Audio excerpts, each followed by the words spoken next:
Right, Janice, so can you just tell us a little bit yourself and who you are, what you do, what you're all about, what your politics are? I'm Janice Atkinson, I'm the MEP from the southeast of England, and my politics are conservatives, centre-right conservative, real conservatism in the mode of Thatcher and Reagan.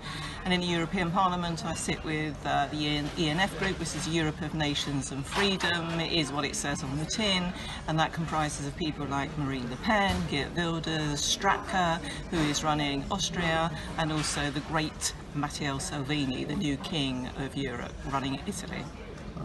And so you've recently, is it recently or how long have you been criticising Islam? You've started speaking out about it, haven't you? I think it's relatively recent. It's since the obviously the terrorist attacks in the UK and across the world, in particular Paris, and you see that it's a particular evil ideology that people have to be divested of, and we're in a war now. We really are in a jihad war, and we have to win to keep our Western culture, identity and our freedoms.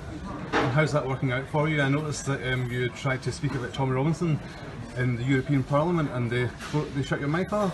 Oh, they did. They shut my mic down 3 times in the past month, and I had an urgent human rights question, which always happens on a Thursday. Human Rights Day is Thursday in the European Parliament, so I cleared it with my group and I cleared it with the president who was overseeing, the vice president at that particular time, who was overseeing the whole parliamentary procedures. So you start to, before you start to vote, you raise your arm and you are asked to speak. And I said I had an urgent human rights issue to talk about. And he is a UK political prisoner, and his name is Tommy Robinson. At that point my mic was cut off and the place erupted, apart from our groups on the right of the Parliament. And I had a furious row with Ashley Fox, who is the leader of the British Conservatives, and actually shouldn't be the leader of the British Conservatives because he is no British Conservative. My mic was turned off, but as I've said on numerous occasions, whether I'm talking about South Africa or if I'm talking about other human rights issues, only certain humans' rights matter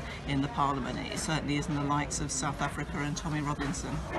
Douglas Murray, in his book The Strange Death of Europe, he says that instead of going after the root cause, we're kind of chasing after and making examples of people like Tommy Robinson and anyone who dares speak out about Islam. Is there any truth to that, you think? It's a strange one. I mean, I don't know Douglas. I've read him over many years. He writes for The Spectator and others. And I always find it quite difficult when somebody like him, who is sort of part of the MSM establishment, it's okay for him to criticise Islam and write a book as he did, telling the truth. And all we say is exactly the same thing on our side of politics. But you know, his book has now become a bestseller. He's touring the world, and you go to London, Charing Cross and other stations, and his book is up there for review and to buy. But we're not allowed to do that, and I think it's because he's got very many friends who are, you know, the Telegraph, the Spectator, etc., whereas the rest of us are not giving a platform now. It's been shut down. It's only their friends that are allowed to speak about it, and that's a very dangerous thing because he speaks in quite an academic way, whereas we speak for the grassroots and we speak in a more sort of Daily Mail edited version. And I think that's very dangerous, that you're selecting the people that can be a critic of those that are trying to preserve our culture and identity. Well, he has the Henry Jackson. He does have a think tank, yes. doesn't he? Yeah, who are considered far right in some quarters. Yeah, and I think it's his voice and his education, just Absolutely. the way his delivery, Yeah, he gets away with it. Yeah. So, can we talk about bacon now having become a weapon in the UK? I mean, prior to today, dropping a bacon sandwich would be littering, wouldn't it? But now you have that man Kevin who died in jail. He had a year's custodial sentence. A girl in Edinburgh got a year's sentence for putting bacon near a mosque. In Camden there was 2 Polish men who threw bacon at a mosque. They were caught immediately, yet the mosque was given overnight police protection. And this is in the face of a police budget they met that is apparently strapped for cash. Are Muslims getting preferential treatment? Yeah. Oh well. When you look at the crimes that the wholly Muslim population are committing against their women, so they are forcing them to wear burqas, they're forcing them to live under Sharia law, forcing them to have female genital mutilation, forced marriages, underage child sex, grooming and raping gangs. I think it's tipped too far to the other side.